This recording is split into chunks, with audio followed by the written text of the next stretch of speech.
Raise your fist to the air. Tunes brothers everywhere. Rockin' loud, feel the sound. Tunes brothers smashing ground. Whoa, rebels with guitars in hand. Raise your fist. Raise your fist. This feels like paradise. We'll be in heaven tonight.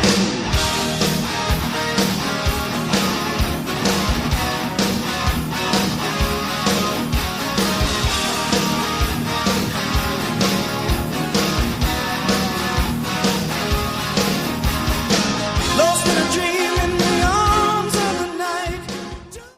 Okay, welcome into Tunes Brothers. I am Rob. That is Scott, Tom, and Dave. Under, down. I'm dyslexic when it comes to that fucking thing. Dave, down, under, Dave. Jesus.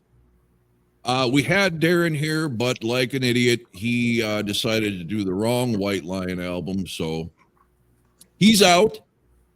Scott, what do we got going?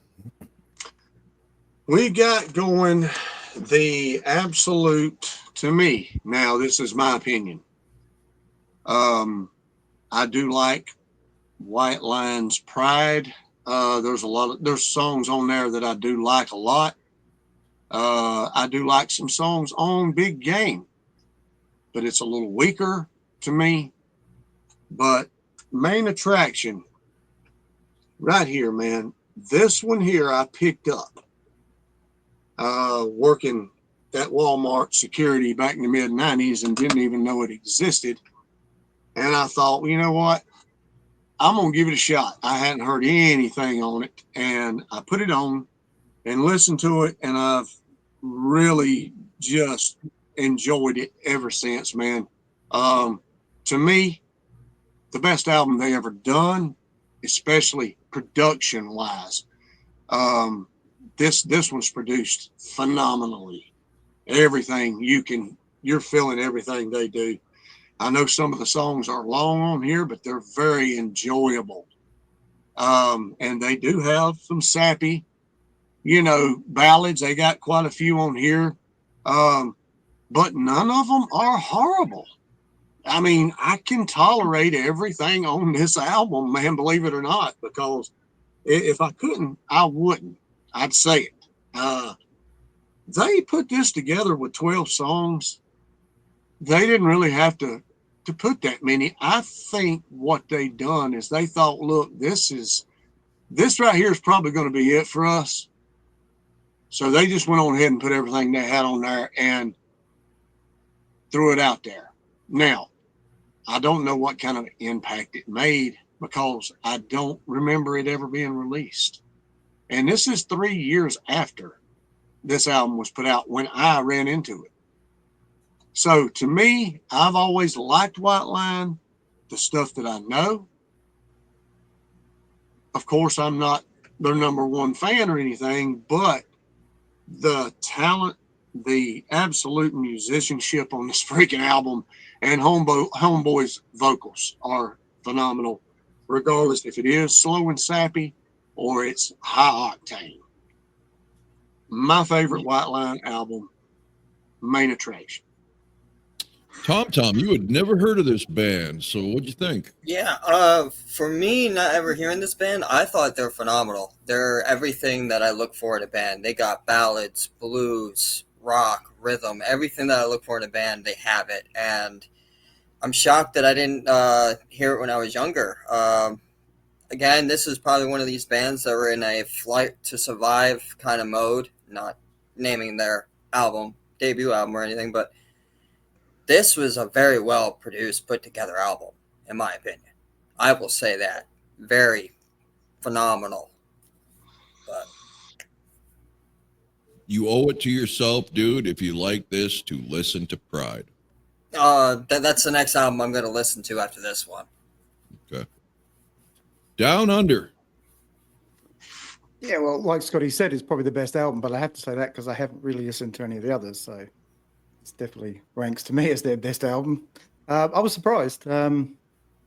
I thought it was a really solid album. Thought it was a strange track placement at times where there was a lot of ballads in a row, which seemed to just kill momentum a little bit, especially because it starts off so well with that Lights and Thunder. So, I mean, it probably wasn't their idea to do it that way, but whoever decided let's throw all the ballads into a pocket seems a bit strange. But I really enjoyed it. So you won't hear too much negative from me. Yeah, I shout out here to Scott, man. Because I kind of, like I discussed in the video before we decided to do this, checked out on White Lion when they come out with Radar Love after Little Fighter. I hate that goddamn song. And to me, you're going to do a cover like that. Not that they did it bad. I mean, it's just a bad song. I just figured they were kind of like Tommy said at the end of their run. So let's, whatever. But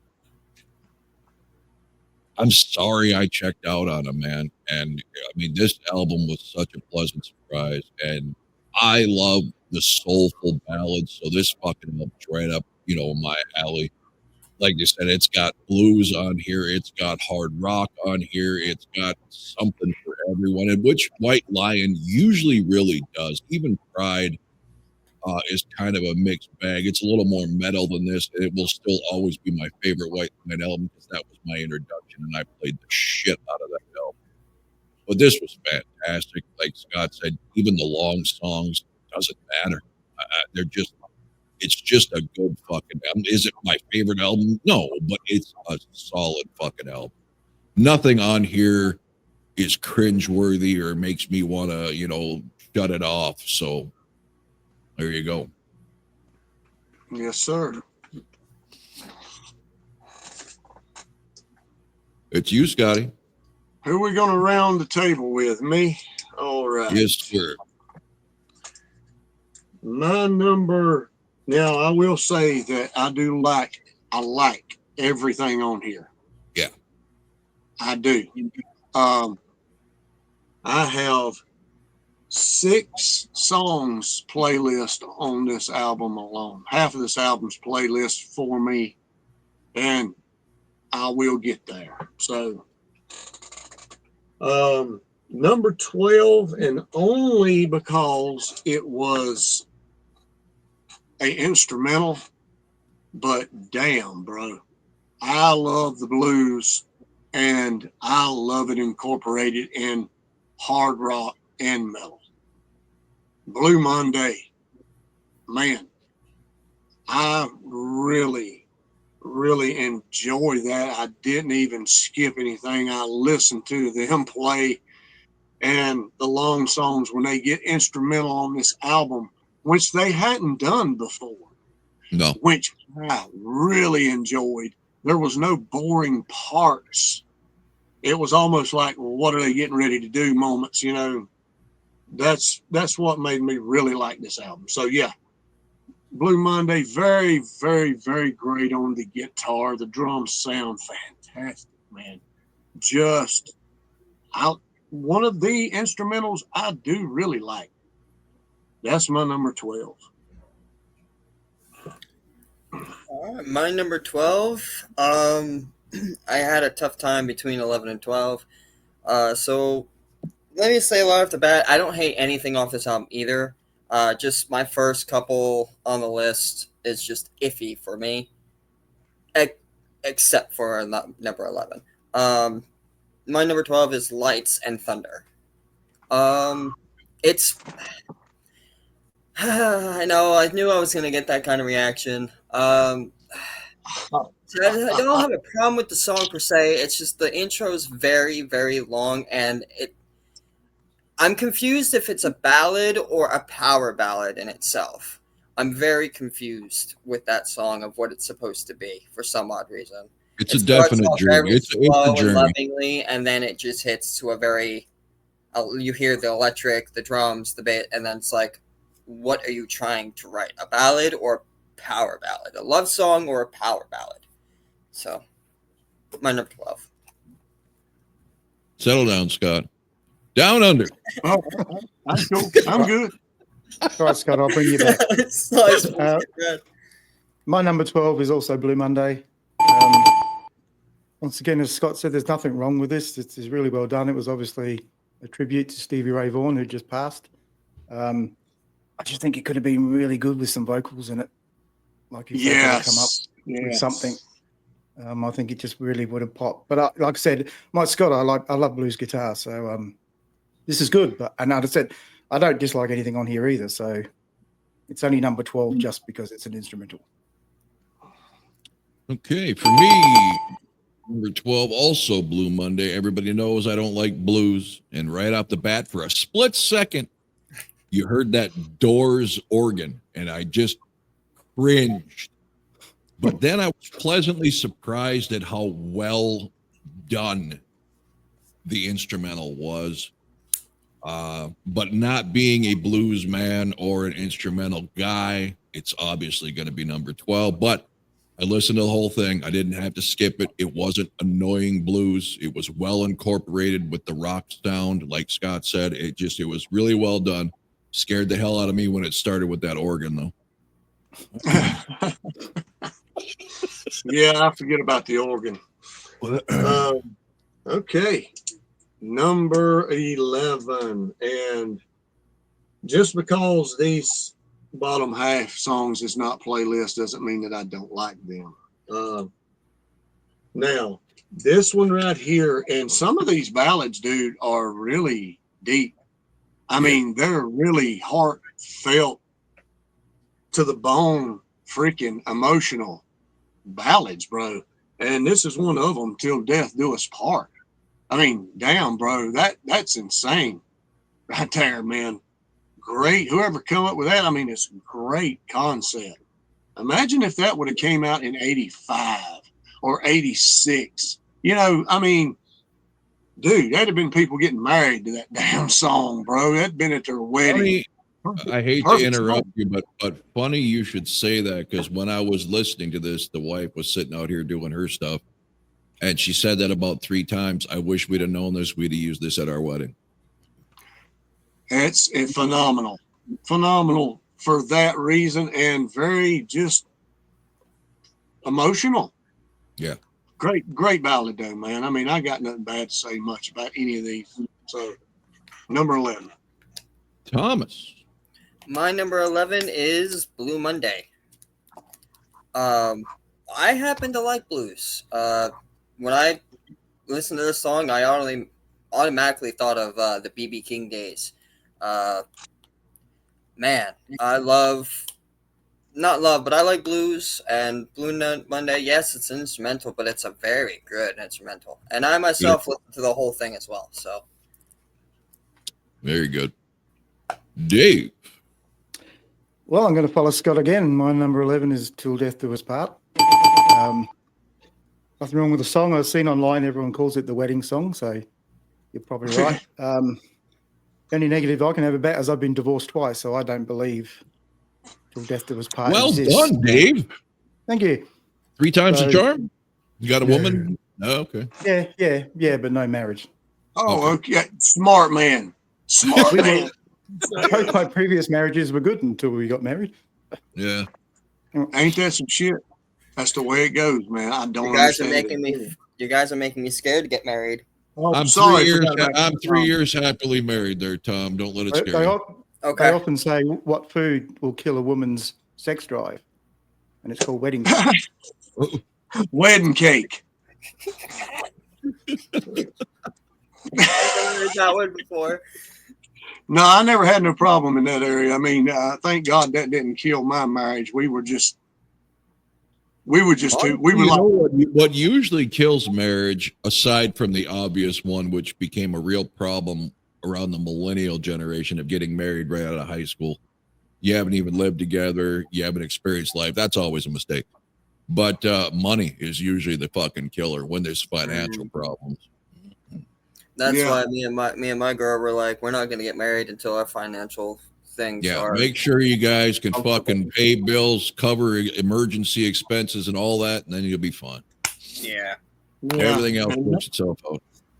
Narcissism don't help either, but you know, hey.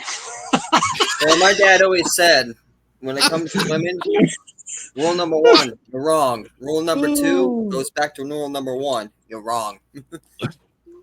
Yes, Okay, sir. number what, 11 to me? Yes. Yes, sir. Yes. I got War Song here. I love the mash type intro with the chopper coming in, Yes. but it immediately struck me wrong. If there's one thing White Lion has been criticized for through their whole career, even back when they were big, Mike Tramp can't seem to leave politics out of his music. And not our politics. They're from Denmark, and it's always their politics, but they do a lot of protest type songs, and that's kind of how this hit me. Not to mention the chorus was just kind of weak to me. Again, not a terrible song, but just didn't do much for me. All right. Number 10 is, I'm going to stay on the ballad train, and I like it better than the last one, just a little bit. And his song, like I said, his voice is built for that stuff, man. You're All I Need, man. When Darren was saying something about this, we were thinking that he was referring to the Motley Crue, You're All I Need. Because that was Tommy. That was Tommy. Oh, okay. We were referring to that because I had totally forgot about a song like that being on here, and I hadn't listened to this from front to back in years, bro. Basically everything we do, as far as a whole. But it's a good ballad. It's got melody, punch, great vocals. I mean, it's just where it fell on the list, and shockingly, not all of them are toward the bottom either. So there was a lot to choose from on here. So that's my number 10. Good ballad, though. All right, my number 10. This is where my vein pops out of my head slightly. For some odd reason, with Ozzy, political and rock music, Ozzy does it, but to me, Ozzy does it best. I don't necessarily like it when bands, especially rock bands, put political views into their songs. It's just that, because I'm not a really political fan to begin with. War Song. I get the concept, helicopter, it's anti-war. Obviously, it's definitely talking about like some sort of anti-war propaganda that's going on. But that's about what I gathered to it. So that's my number 10. Yeah, we can thank the 60s for that bullshit, right? The goddamn Vietnam. the protest for Vietnam, and I get it, but without getting political on a non-political podcast, I've always found protests to be absolutely ridiculous. You're going to change nothing. You are going to change nothing, and then you just stand out there and get highlights on the news chanting shit like you're at a fucking pep rally for high school. It's absolutely cringeworthy when I hear these protests, especially when there's women out there. Oh, shut up. So yeah, I don't, put that in a country song or something. I don't know. Rock's supposed to be fun to me. I mean, if you go back to my roots of rock, Buddy Holly, Elvis, that's fun, man. I don't need this shit bringing me down, but everybody's got the right to do what they want to do. Yeah. Dave. Well, ring the bell again, because number 10 is the same as Scott again. You guys copying? Oh, well, that's what I'm thinking. I'm looking every time he says one, I think, really? I've got that as well. Keep stealing my thunder and everything. It's nothing for me to say. Once again, I don't mind the song. It starts off well. I love the second half, probably a little bit better than the first half when it just picks up a little bit. But yeah, once again, he does a really good job with it. So let's see if we get 4 in a row, Scott. All right. Number 10 for me is Leave Me Alone. This reminds me, and I wish Darren would be here to see what he thinks. This reminds me of Extreme, 3 Sides to Every Story, where Nuno, for some reason, got the funk bug.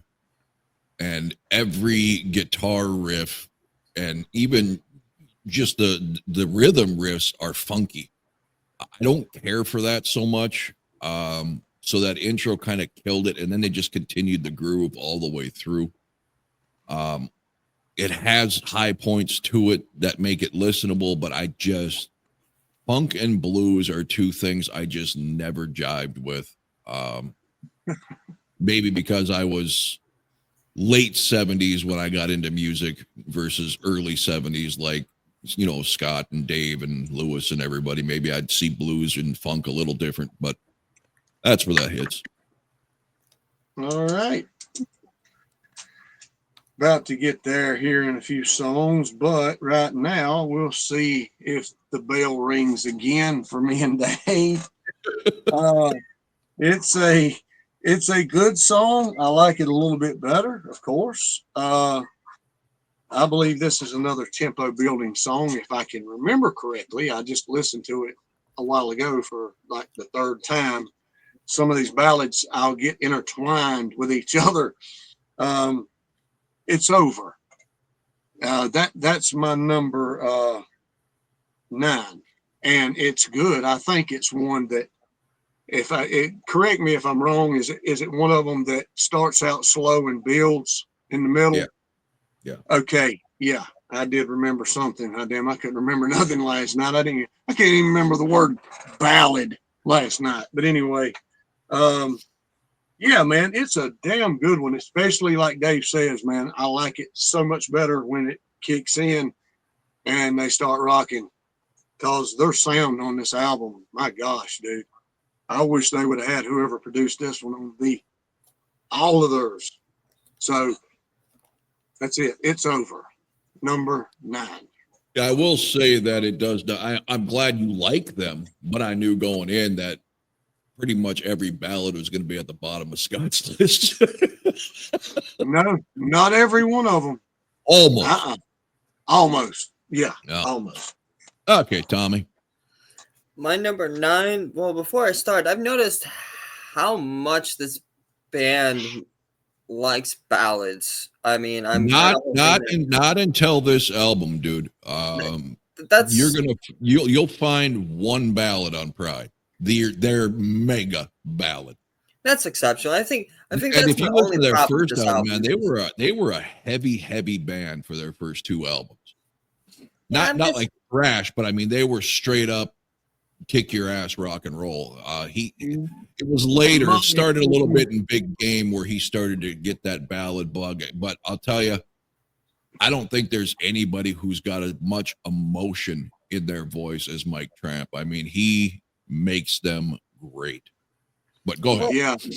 I won't disagree with that. The man's got one hell of a singing voice. I will say that.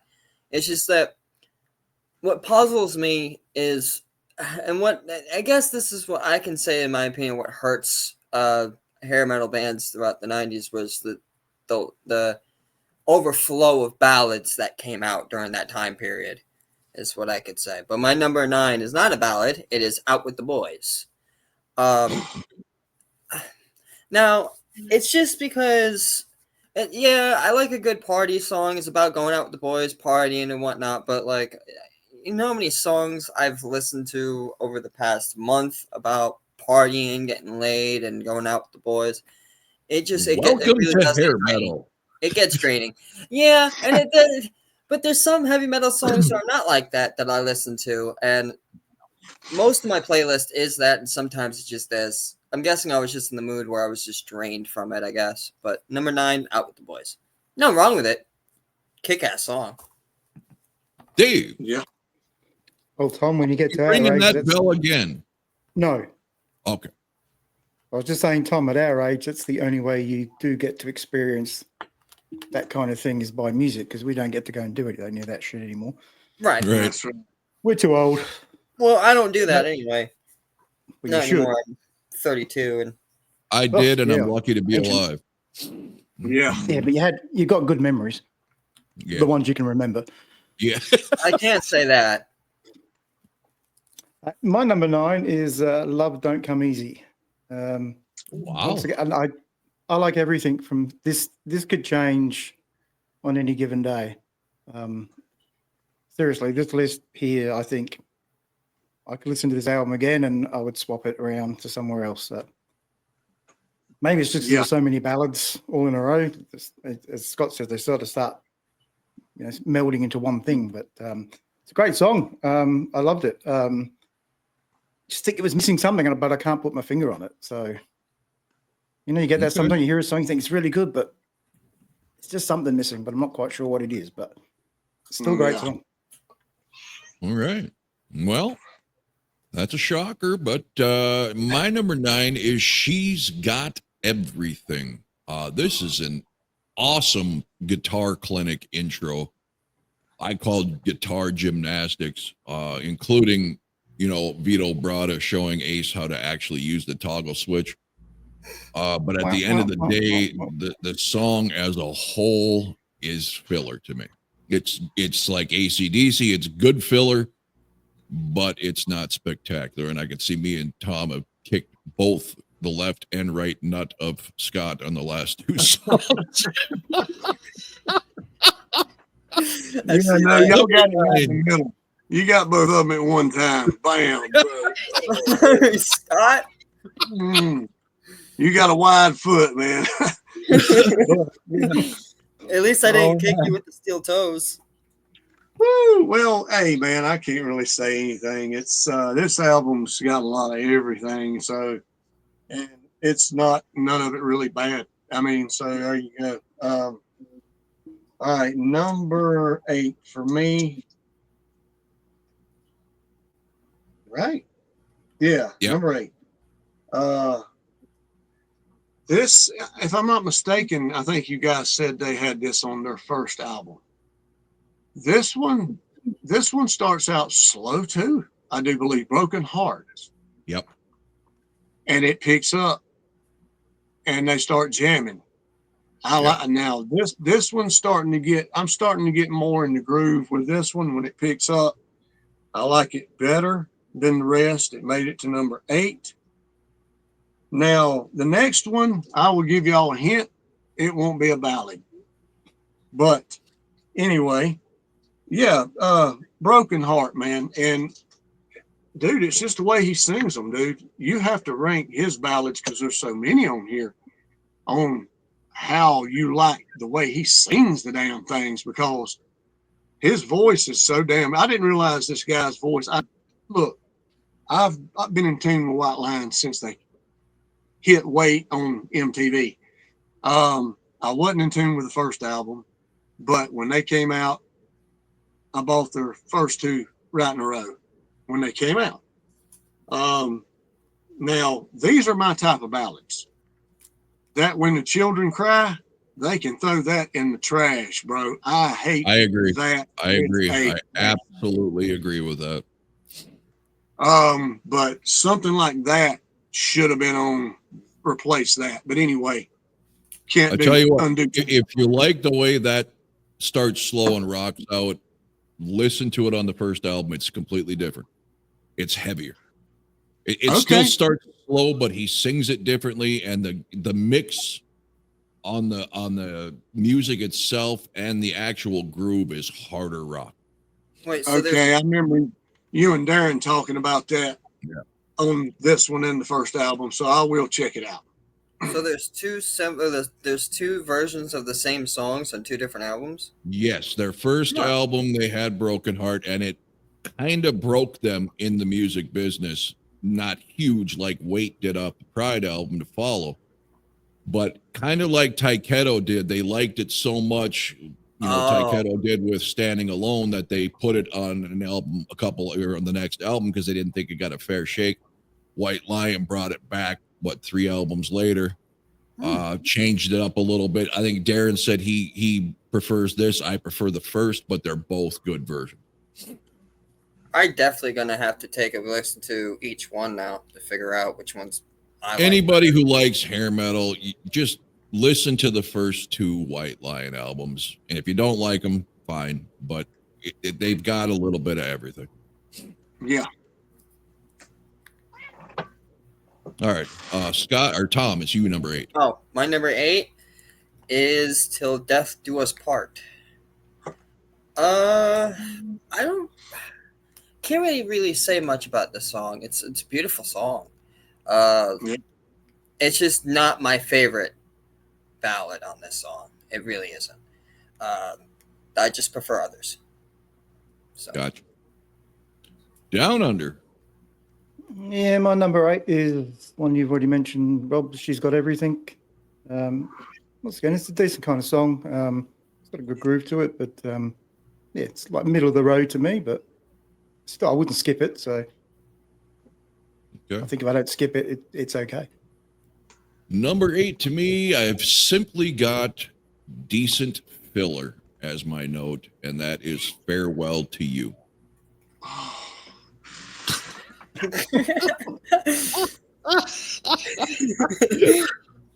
His recovery is over.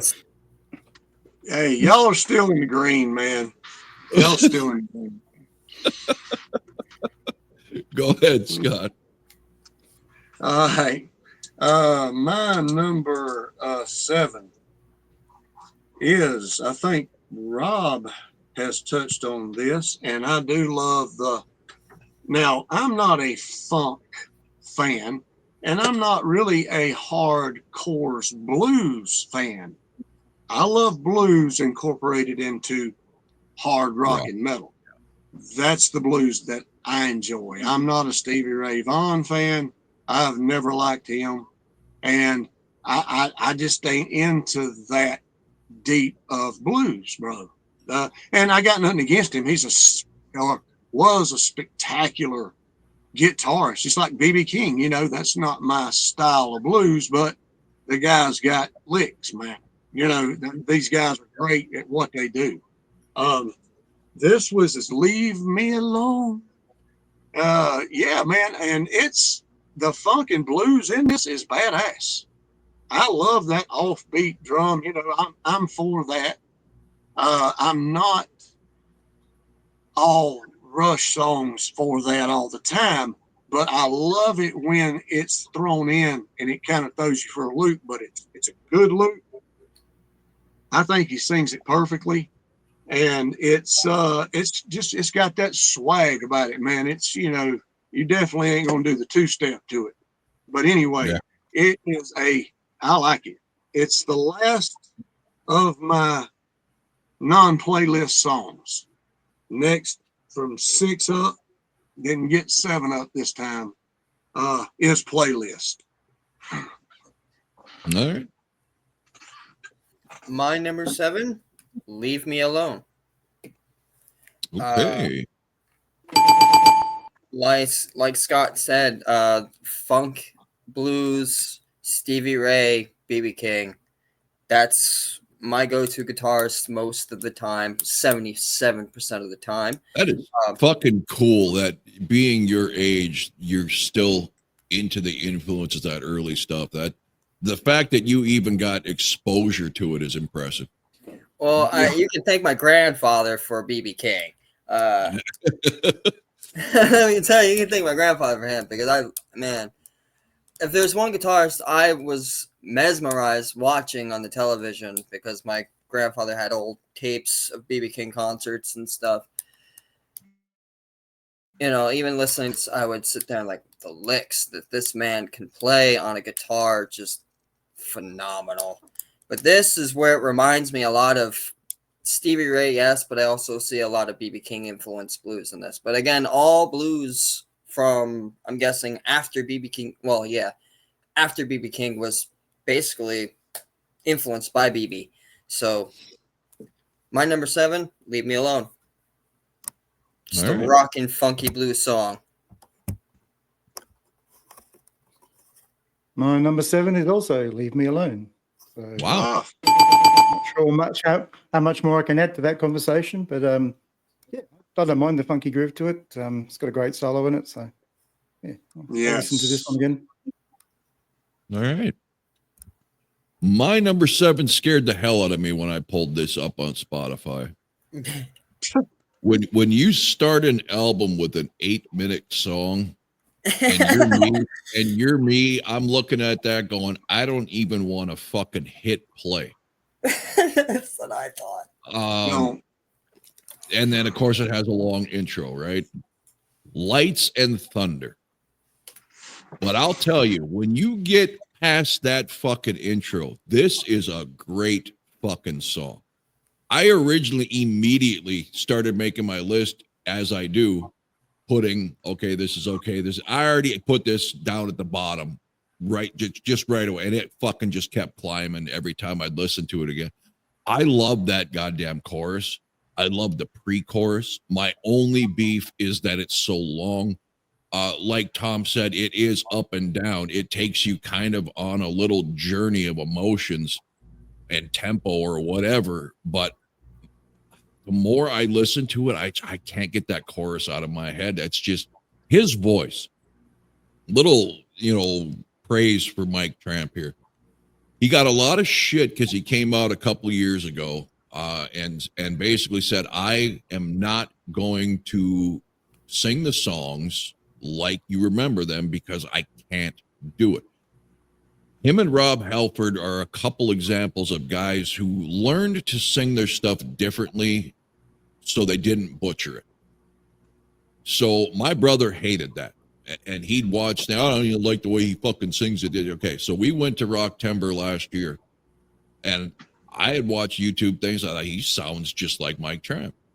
Let me tell you, he kicks some serious fucking ass. I mean, don't kid yourself. He just stands there. He's not the gymnastics Mike Tramp of old.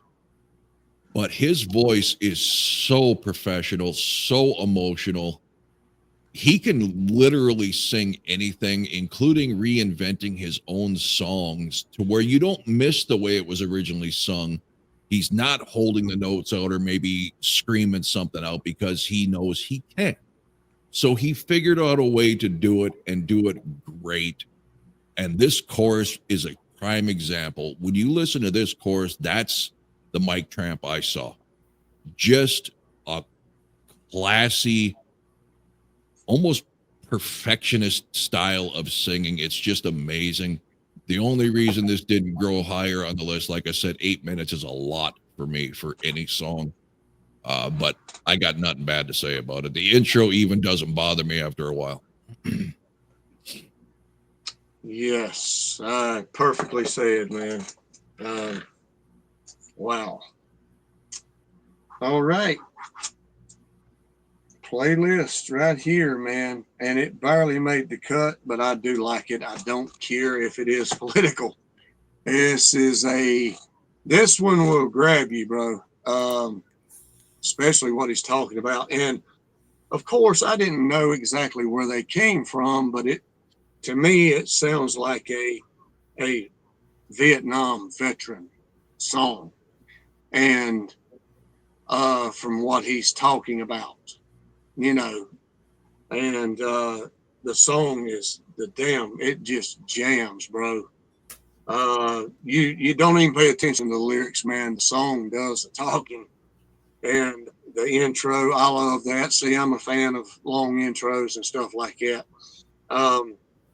But I love, what he's talking about, whether he's paying, I'm sure, tribute to something, whether it's that or it's something that happened in his, neck of the woods. So I love it. I mean, it's a good song. I like it. It's a good song. War song, number 6. Tommy. My number 6 is It's Over. Nothing wrong with it. It's just I prefer others over other songs. So Beautiful. Dave. Ring the bell with Scott again. Wow. Agreeing too much with you now, Scott. Is he gone or? I think he froze. Wow. Oh, I hear him. You're sideways, Scott. Hey, look, I'll be right first back. time I listened- I had to take an emergency. Okay. All right, go ahead. Yeah, like when I first listened to it, I didn't really pay much attention to the lyrics anyway. I just like the beat of the song. It's got a really good, great groove to it. Love the middle section of it. I think the second time I listened to it, obviously I heard the lyrics a little bit. A bit like you guys, I don't really like politics in songs. I don't like politics at all, to be honest, but I still think it's a good song, regardless of the subject. Yeah, Scott? I just, to me, like I said, I don't hate any of these. It was so far down on my list because usually I don't let lyrics influence me either way. But I hate that protest rock from the '60s. I can't stand that shit. It's a toss up of what I hate worse, that or the peace and love shit that came after it with Woodstock and all that crap. I don't like music being used as a venue or a stage or whatever to preach to people. I don't like that. That's It's just probably not why I never.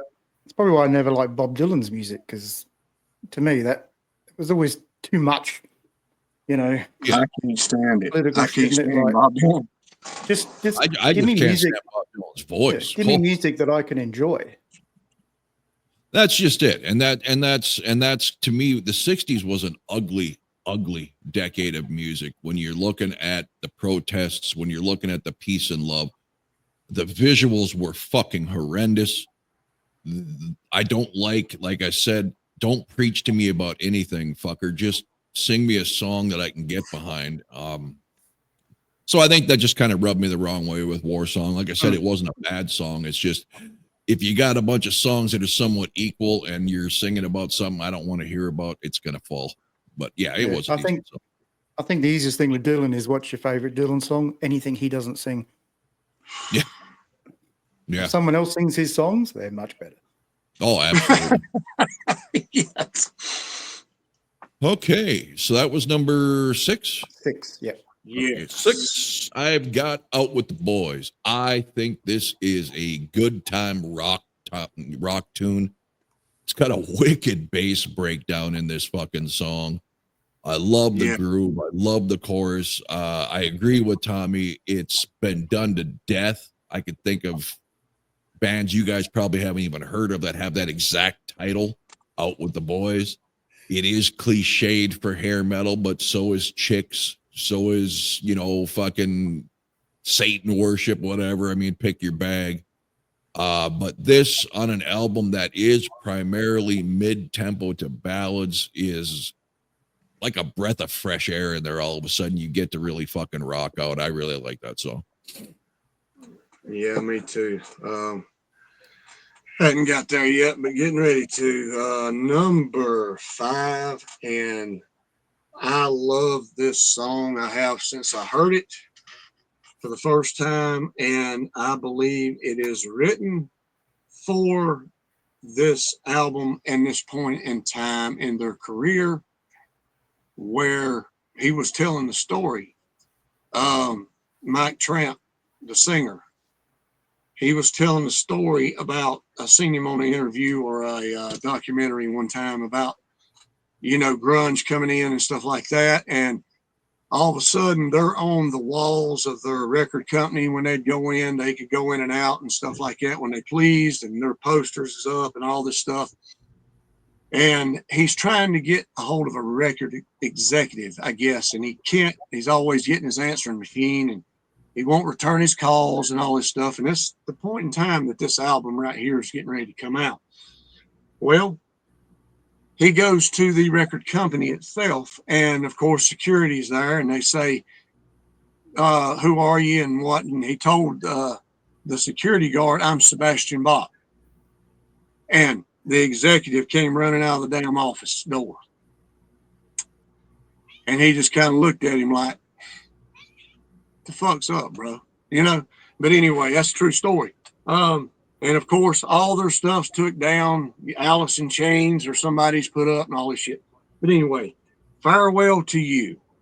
I think it's an absolutely spectacular song, a great way to end the album. It's not heavy, and it's not slow ballady like they got on here. It's mid-tempo, and it is, you can tell it's heartfelt all the damn way. I love it. And it's almost takes me back to Paul Stanley's solo album with Goodbye. Goodbye. Yeah. Yeah. And I just love the song. I think it's orchestrated greatly. Farewell to You is always been one of my favorites on here. It's number 5. All right. Well, my number 5 is Farewell to You as well. Um, yeah, he's definitely telling a story on this one. I didn't know of what, to be exact, but this is just one of those mid-tempo. Here we go. Mid-tempo songs that Three you can times listen fast. to. Nope. Nope. Not gonna get me on that one. My number 5, Farewell to You. All right. Down under. My number 5 is Out with the Boys. This is a good rocking song. It's a really simple chorus, but sometimes I think Uncomplicated is so much better. Yes. Like I said, I can only remember the days I went out with the boys, so I don't mind listening to other people singing about it. Absolutely. All right, my number 5. I think all of you have hit this now. Till Death Do Us Part. This, like I said, my wife fell in love with it immediately on first listen. It's got that beautiful piano intro, and of course, she's a lifelong piano player, so right there, it wins her over.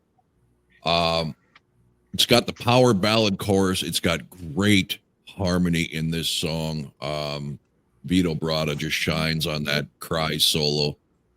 And this is one that, again, the emotions in Mike Tramp's voice, man, even if you don't like a song, when somebody, you can tell when someone's singing a song because they're singing a song and when someone's really feeling it.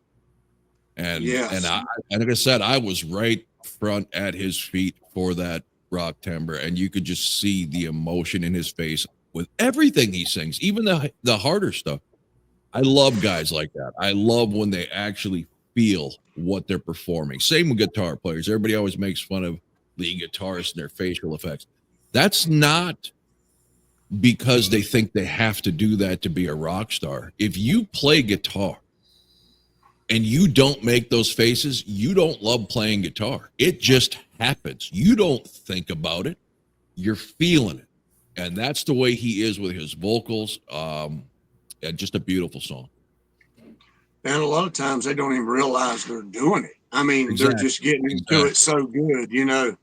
Yep. I agree, man. And I feel like everything on this album, and maybe their past stuff too, man, I don't know, is real. It's heartfelt. It's something that somebody in the band is going through or has experienced, man, because he has that raw emotion. If you look at it, I think that was, he had that attitude from the beginning where I'm not going to be your cookie cutter singing about chicks and getting laid. He sings about stuff that matters to him and makes it work in a genre that doesn't sing about that stuff. I mean, if you look back, there are very few, tongue-in-cheek innuendos or anything in White Lion music. It's usually about something, maybe not serious, but something that matters, something he's experienced or what. It's not your typical Motley Crue-ish type, look at us, sex, drugs, and rock and roll. That wasn't White Lion. At least that's not what they portrayed in their music.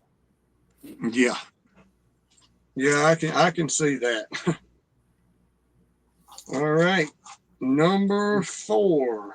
And my favorite ballad on the album, and I've always loved this one too, man. This one is, to me, like, what a ballad. If a ballad's like this, I love it, regardless. It makes sense. It's not too slow. It's got almost a mid-tempo vibe to it. We're talking Alone Again type, vibe. Not quite as heavy as Alone Again, but Love Don't Come Easy, bro. This is fantastic. Fantastic fucking song. Do you want it? Do you know? The chorus is absolutely amazing in this song. I love how they sing it, how they play it. That's my favorite ballad on the album. And it's number 3. Number what? 4. 4. Number 4. My number 4. I was about to say my number 3 for a second. My number 4 is you're all I need. I almost said all your I need. Oh my god. That's all, Tongue folks. twisters are getting Tommy tonight. Oh, you're all I need. Number 4. This is where I'm gonna get mushy gushy, and that's I don't know. I guess that's where you could say that's been my mood lately. I don't know. Number 4. You're all I need. Vulnerable. Yeah. Yeah. All right. My number 4 is It's Over. One of those slower songs. I think this should have been a single. I think it's got a great hook, a catchy chorus. I just think it's I said I like all the ballads on this album. I think they do it really well. But there is one I like a little bit better. So. Yeah. All right. Number 4 for me, It's Over. I love that beautiful melodic guitar intro. It's got a heavy riff for a slower song, if that makes sense. Kind of, I don't even know how to explain it. But the harmonies and the chorus really make this song. But again, I can't stress enough. There's something heavy about this song, even though it's not a hard song. I don't know. That's just how it struck me. I like it. Like almost it turns into a palette ballad almost. Yeah, like halfway through or through, Yeah. you know, it's just got that, I don't know. It's just hard to explain, but it's definitely not a ballad for something that's so beautiful like it is. It's got a heavier side to it. If you know, obviously it's not Slayer, but No. it's got a heavier groove to it for a ballad. I bless we- those people we that just- can listen to Slayer. Maybe like Yeah. Home is Where the Heart Is type of thing from Firehouse. It just got a little heavier side to it. We just done one last night, that Alone Again, with that heavier C. Yeah. I know what you're saying there, man. Yeah. All right. Number 3 for real this time. And I think everybody has touched on this one. And I'm a little shocked, but not as shocked as the other two. But we've all done it. We've all lived it, especially, you know, I don't guess it really matters. I don't know what they do now, but out with the boys, man. Freaking just every night, you know, doing something, winding up somewhere, nothing ever planned, but you wind up somewhere in some kind of crazy mess, regardless. And a lot of times it turns out really good. And sometimes it don't turn out so good, but it's a damn good song. I love the here we go, the real vibe of it, man. Talking about experiences in real life, and like Dave said, not making it complicated, just straight to the point. A rockin' ass song. I love it. Fantastic. Number 3. And you said that perfectly. Nothing ever planned. 99% of the time, we just get together somewhere, do whatever, and then we'd get bored. What do we do next? And by the end of the night, you're somewhere you never would have fucking saw, whether it's out in the woods with a fire, drinking beers, or at a house party, or wherever the fuck. It just, wherever the night took you. Man, I miss those days, but I would not want to try it at 51. No. You should try it at 60. Okay, Tom, number 3. My number 3 is Broken Heart. I will say these last 3 songs got me thinking of my relationship and how it's been for the last 4 plus 5 years that I've been with her. And man, I could not ask for any better ballads than this. Broken Heart, except for my number 1. The chorus, the instruments alone, just the tempo, and it has everything in a ballad that I look for in a ballad, and that's it. So, Broken Heart. And a power ballad to boot. Oh yeah, Yeah. I totally forgot there was a power ballad. Thank you. Davey.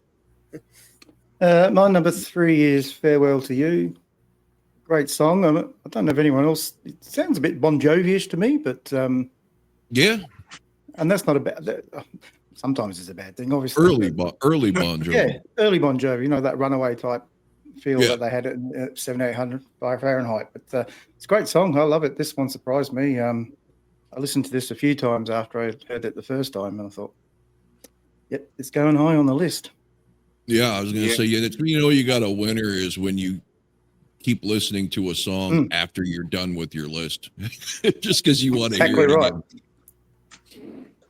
Okay, my number 3 is not to be confused with Motley Crue. You're All I Need. Great acoustic intro. I love that they added strings to this, like the symphony type strings, just real subtly in there. And another beautiful solo by Vito Bratta, and of course the emotions pour again out of Mike Tramp. I'm never usually a huge ballad guy when it comes to hair metal, when you're talking about love of a lifetime and all these cheesy, fucking every rose has a story. I hate that cookie cutter because the record company wants it. When you do soulful shit like this, I'm in, man. Kingdom Come does that well. Paul Stanley with A Million to One and I Still Love You. If you can make me feel something other than just this is a breakup song, I love this kind of ballad. And this, if anybody loves ballads out there, this is an album for you. Absolutely. If it feels real, man, and it's got that swagger to it, I'm in. I'm in, man. That's why I like all these on here. Yeah. Okay.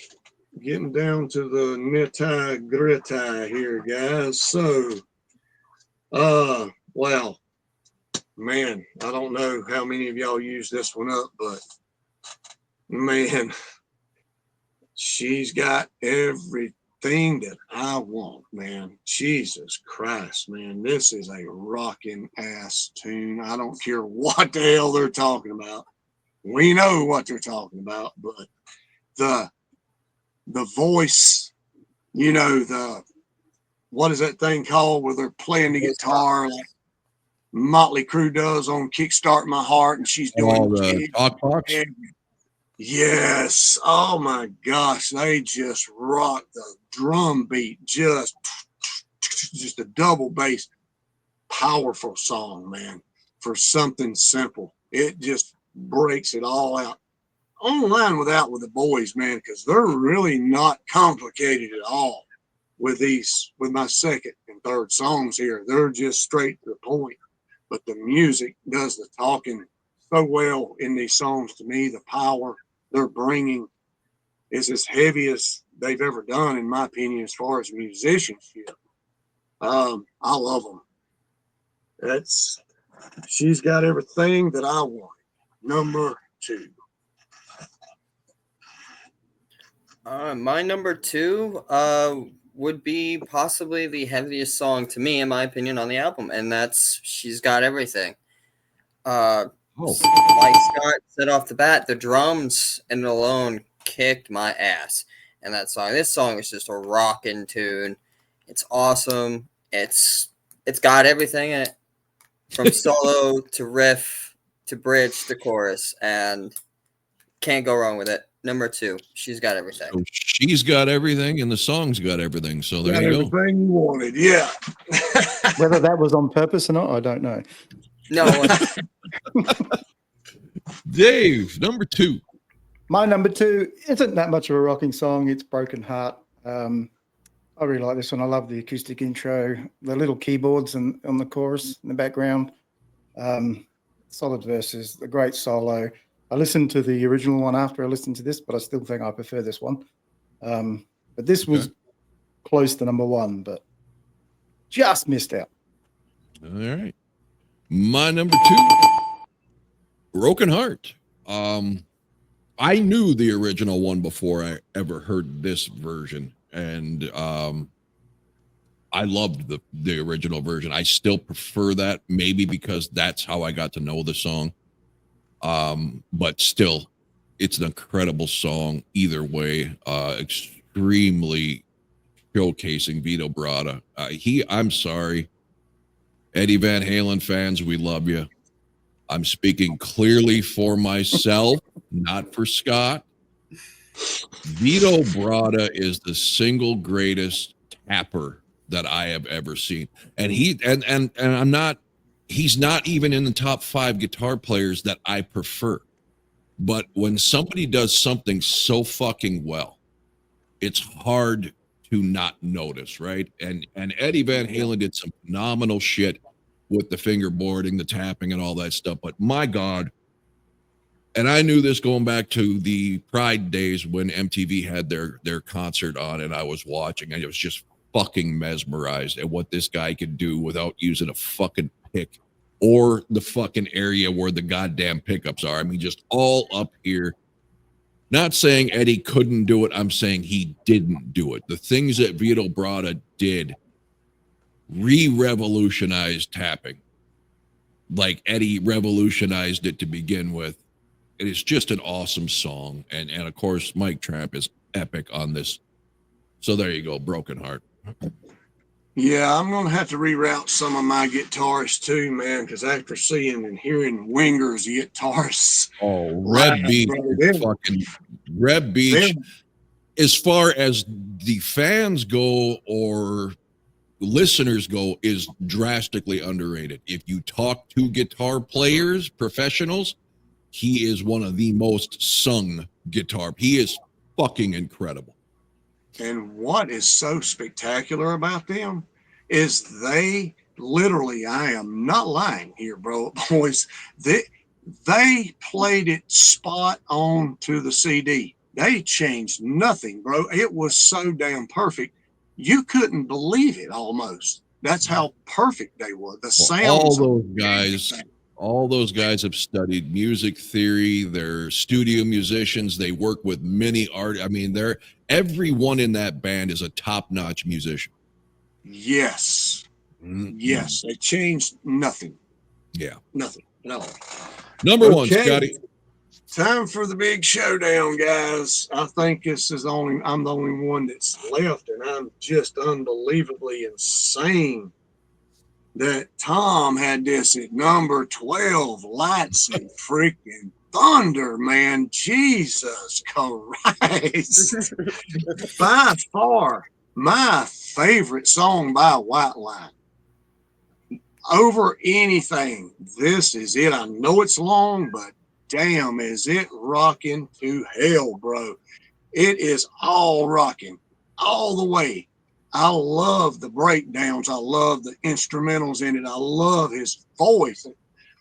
There'll be time to wonder. Just fucking perfect. To me, long or not, god damn, it's a perfect song. There's not a boring moment in it. The musicianship is absolutely stellar. The vocals are stellar. The production makes it stand out to where you really feel how good it is. It's an unbelievable song. I tried to debunk it, but I could not. I love it. Long or not, Lights and Thunder for me is definitely number 1. And like I said, it kept climbing on mine with every listen, and I have a feeling it will continue to climb. It's definitely going on a playlist, even though it's number 7, just because I haven't had anything that we've done for these album reviews since me and Scott started that kept jumping I'm convinced if I'd have listened to it again, it would have jumped again and again. It's just very impressive, like you said, for an 8-minute song, which normally I would tell you you're out of your fucking mind if I'd want to listen to an 8-minute song, but it works, man. One of the rare songs that works with that length. And it's not simple. This one's well written, and it's a lot to it. And maybe that's why, because it is kind of I don't want to say all over the place, but it's not the same thing for 8 fucking minutes, like Stairway to Heaven. No. Number 1, Tom. Oh, my number 1 is this song basically poured these wet cements on the whole of my future about my relationship. Again, I'm feeling vulnerable. Love don't come easy, and it sure shit did not. Such a fucking smack in the face of how realistic this song is impacted on my life right now. It's definitely on my top song playlist to play now.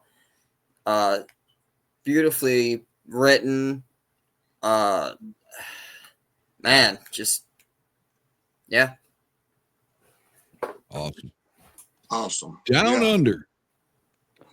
Well, obviously Scott wasn't paying attention because I hadn't used his number 1 song yet either. So I didn't my know. number 1 song is Lights and Thunder. I'm a prog rock fan, so I don't mind long songs as long as they're done well. This is done really well. I love the intro. I got nothing negative to say about this. This is the number 1 song on the album. So I think I've agreed with Scott about 5 times. So It is a great song. And now you two fuckers are making me look back and thinking, God damn it, I should have put that up a lot higher. You listen to it some more. Hey. However, I will match up with Tom. I will go so far as to say, at least right now, today, my favorite White Lion song of all time is Love Don't Come Easy. This, and I knew it when it came out, but it's one of those songs that I just fucking forgot about. Why? Because you're not going to hear it on the fucking radio. You should, but you're not. Yes. This is amazing. The subtle nuances, like during the verses, how he just does things with his voice. Yes. The anthemic power chorus on this, another amazing fucking solo from Vito Bratta, and the breakdown is fucking phenomenal in this. In all capital letters, I have fucking rules after the title of this song. And I love Pride. Pretty much everything but When the Children Cry, which I appreciate. It's just not my kind of ballad. So it's saying a lot for me for out of fucking nowhere. Thanks to Scott making me listen to this album again to find now my new favorite White Lion song. I can't get enough of this fuck. I have been listening to this thing at least once every couple hours when I come out to the studio here for the last 2 days now. I can't get enough of that fucking song. So there you go. And it's that catchy freaking, what you said to me. What does it say? That fluctuation in his voice. Easy, know that it ain't always right. It's perfect, man. Yeah. And the chorus, man, that's my favorite ballad on here. Hell, that was my number 4, behind the 3 heavy ones, of course. But there's power ballads, and then there's this. This is like power ballad on fucking steroids, because when that chorus kicks in, it just stomps you right in the fucking nuts. It's just amazing. I'm quite shocked that it didn't get any radio play at all. Well, it was a release. I'm sure it did back in the day, but the fact that it's timing, man, it's at the end of people who gave a shit about this music's time. Radio stations switched over to grunge. It is what it is. I say the same thing about Taiketos Standing Alone. That ballad should have been number 1 with a bullet if it had been released 2 years earlier. It just, timing is everything. I hate to give Cicchini any props off a 3 side, but that's his saying, and it is so true. Timing is everything. Like he says, it wasn't a fade out thing either, bro. It was over now. Yeah. So this would have to be one of the most agreeable episodes we've had. Yeah. Well, the best way I can describe it is if you love music, you will find something you like on this, even if you're not a hair metal fan, because this is not a hair metal album. This is a rock album, basically, that kind of hits at blues, at funk, at your ballad stuff. It's such a well-written album. The songs are so well constructed that even if it's not for you, it's not something that you hate. I mean, this is for people with really distinctly different tastes, all kind of agreeing that, okay, it wasn't my favorite, but it's still a decent song. I mean, and that's White Lion, and that's why I encourage everybody. They had their claim to fame during Pride. They got pretty big, not huge, but big, respectable.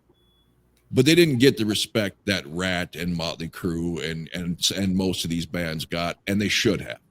So if you want just what I call professional music, not cheesy, not contrived, not fucking, going for shock or sex or whatever to, sell records. If you want just serious musicianship and well-written songs, listen to White Lion. Yeah, timing, like you said. Yeah. Absolutely. All right, great stuff, guys. Well, we are not going to even discuss, even though I've got a ton of fucking shit on my list. Anything else you guys want to say before we check out on this video? A 12-track album that is very rare to have all songs with that many on that album. That is good. There you go. I say Mike Tramp just actually toured Australia, so I wish I'd probably known about this group beforehand. So, because he was here in Australia, would you say? Mike Tramp was here in January in Australia. Oh, you should have went, man. He is fucking good to watch. Didn't really know much about them, so. Man, and he sounds amazing. Timing is everything. Yeah, right. There you go. Okay, so if anybody's watching that is anxiously awaiting the warning, that will be coming. I just got to get with Lewis and Dave and find a time. We've got plenty of other albums in the works that is not the warning, so just watch the feed, watch the community, or thank God, I got to stop calling it that. They change it to posts on the YouTube page. I try to put what's coming up on there or on my Facebook page, which I think is linked on the YouTube page. I don't fucking know. But yeah, we will figure it out and have something coming, I would assume, within the next couple of days. So until next time, thanks for watching. Tunes, brothers, smashing ground.